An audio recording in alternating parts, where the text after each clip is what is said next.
ಈಗ 50,000 ಸಂಬಳ ಬೇಕು ಅಂತಿದ್ದೀರಲ್ಲ, ಈಗ ಓದಿಸ್ತಿದ್ದಾರೆ, ಆಗ ಓದಿಸ್ತಿದ್ರಾ? ನಾವು ಓದೋದಕ್ಕಿಂತ ಕೂಡ ಸಂಬಳ ತಗೋತಾ ಇದ್ದೀವಲ್ಲ. ನಾವು ಹೇಳ್ತಾ ಇದ್ದೀವಿ ಫೋನ್ ಪೇಲಿದೆ ಅಂತ ಅಂತಿದ್ದೀನಿ, ಅದು ಆಗಲ್ಲ ಅಂತ ಅಂತೀರಾ. ಇಲ್ಲ ಸ್ಯಾಲ್ರಿ ಬಿಲ್ಲೇ ಬೇಕು, ಒಳ್ಳೆ ಕಂಪ್ನಿನೇ ಆಗಿರಬೇಕು, ಮತ್ತು ಇನ್ನೊಂದೇ ಆಗಿರಬೇಕು ಅಂತಂದರೆ ನಮ್ಮನೆಯವರೆಲ್ಲ ಓದಿಸಿಲ್ಲಪ್ಪ. ನಾವು ಬಡವರು, ನಾವು ಮಿಡ್ಲ್ ಕ್ಲಾಸು. ಅದರಿಂದ ನನ್ನ ತಂದೆ ತಾಯಿ ನಮ್ಮನ್ನು ಸಾಕೋದೇ ದೊಡ್ಡ ಕಷ್ಟವಾಗಿತ್ತು. ಒಂದೊತ್ತು ಅನ್ನ ತಿನ್ನೋದೇ ಕಷ್ಟವಾಗಿತ್ತು. ನೀವು ನೋಡ್ರೆ 50,000 ತಗೊಳ್ಳಿ, 60,000 ತಗೊಳ್ಳಿ, ಎಲ್ಲದಕ್ಕೂ ಪ್ರೂಫ್ ಕೊಟ್ಕೊಂಡು ಕೂತ್ಕೊಳ್ಳೋದ ನಾವಿಲ್ಲಿ? ಹಾಂ, ಏನಕ್ಕೆ ಸುಮ್ಮನೆ ಇನ್ಸ್ಟಾಗ್ರಾಮ್ ಓಪನ್ ಮಾಡೋಂಗಿಲ್ಲ, ಇದು ಫೇಸ್ಬುಕ್ ಓಪನ್ ಮಾಡೋಂಗಿಲ್ಲ?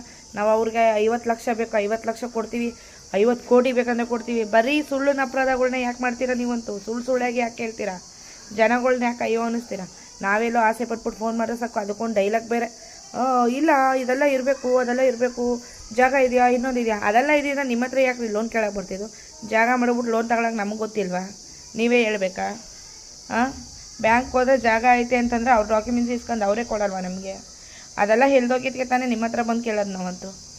ಸುಮ್ಮನೆ ಮಾತಾಡ್ತೀರಾ ಮಾತುಗಳಂತೂ ನನಗೆ ಬೆಳಗಿಂದ ತಲೆಕೆಟ್ಟೋಗೋದ. ನನಗಂತೂ ಉಚಿಳಿಸ್ತಿದ್ದೀರಾ ನೀವಂತೂ.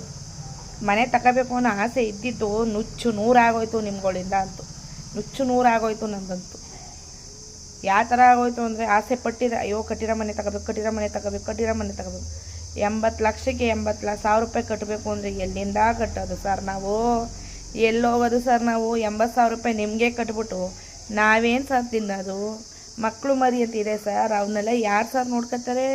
ಅವ್ರಿಗೆಲ್ಲ ಯಾರು ಕೊಟ್ಟರು ಸರ್ ಅದನ್ನೆಲ್ಲ? ಅವ್ರನ್ನ ಎಜುಕೇಷನ್ ಮಾಡಿಸ್ಬೇಕು, ಅವ್ರಿಗೆ ಓದಿಸ್ಬೇಕು, ಜೊತೇಲಿ ಇದ್ಕೊಂಡು ಅವ್ರಿಗೆ ಬಟ್ಟೆ ಬರಿ ನೋಡ್ಕೋಬೇಕು, ಪ್ರತಿಯೊಂದು ಇದ್ದೇ ಇರ್ತವೆ ನಮಗೆ. ಕರೆಂಟ್ ಬಿಲ್ ಕಟ್ಟಬೇಕು, ಮನೆ ಬಾಡಿಗೆ ಕಟ್ಟಬೇಕು, ಇನ್ನೊಂದು ಕಟ್ಟಬೇಕು, ಮತ್ತೊಂದು ಕಟ್ಟಬೇಕು ಅಂತ ನಿಂತಿರ್ತೀವಿ ನಾವು.